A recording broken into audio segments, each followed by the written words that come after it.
Attention today. In the boardroom, the club have decided to end talks with American millionaire Malcolm Glazer about a possible takeover. Meanwhile, the Football Association is also in for a busy time, dealing with the aftermath of the Arsenal match yesterday. They're investigating reports of a post-match scuffle which left Sir Alex Ferguson covered in soup. Passions are running high at Old Trafford. Before yesterday's Arsenal match, hundreds of United fans made their thoughts very clear regarding Malcolm Glazer's proposed takeover of the club. Today, evidence the board may just have been listening as they announced an end to talks with the American millionaire. And the key aspect of that proposal was the level of debt that they were going to use in order to make their offer. And we felt as a board that level of debt, coupled with their business plan, meant that it was an unattractive proposal.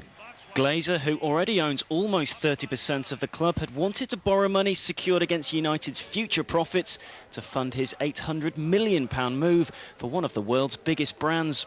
But supporters are concerned Glazer may yet be back in the future. If he wins the lottery and turns up tomorrow with a suitcase full of cash, then we could be back to square one. The fans are adamant that it doesn't matter if it's his own money or if it's the bank's money or if he's borrowing against our own money. We don't want Malcolm Glazer here. We don't want anybody here.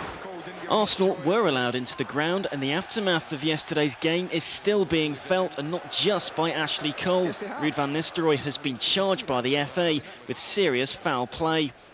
Arsene Wenger has also been asked to explain his comment that Van Nistelrooy was a cheat. They also want to know how Sir Alex Ferguson ended up having soup thrown at him in the tunnel after the game. Sir Alex, you suspect, won't have been crying too much after witnessing his side end Arsenal's 49-match unbeaten run. Andy Richardson, 5 News. That's it for now then. I'm going to be bringing you updates throughout the evening. The next one is just after 8:20.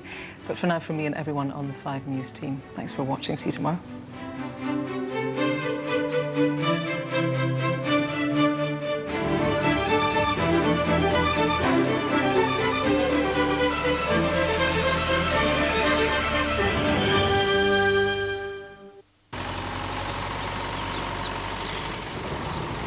Weather, in association with Birdseye. Hello, it may well be that time of year when we start thinking about Christmas, but that's also meaning it's getting chillier. Bit of rain on its way, but a lot drier than it has been over the past few days. We've still got this band moving over northern England, also moving into some parts of the west, but predominantly it's a dry picture.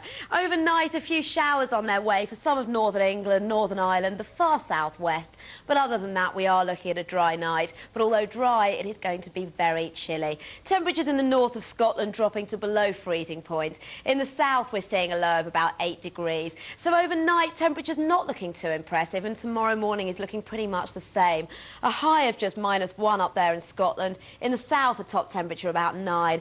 Bit of rain there, as you can see, moving throughout western coastlines, Wales, some parts of Scotland, but much of England, in particular the southeast, there is going to be some sunshine on its way.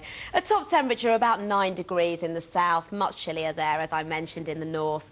By the afternoon, warming up a little. A top temperature about 13 or 14 in the south with that sunshine, so that's not bad at all. But still more wet weather on its way for the north, parts of Scotland. Top temperature up there of just 5 degrees as well. But how about the next few days? Well, moving into the regions, we can see the northern Scotland's looking dry on Wednesday. By Thursday, the rain returning, though. A top temperature of 11 degrees. In central regions, temperature's not too bad, but a lot of wet weather, a high there of 12. And in the south, we're looking at a top temperature of 13 degrees, but as you can see, a great deal of rain on its way.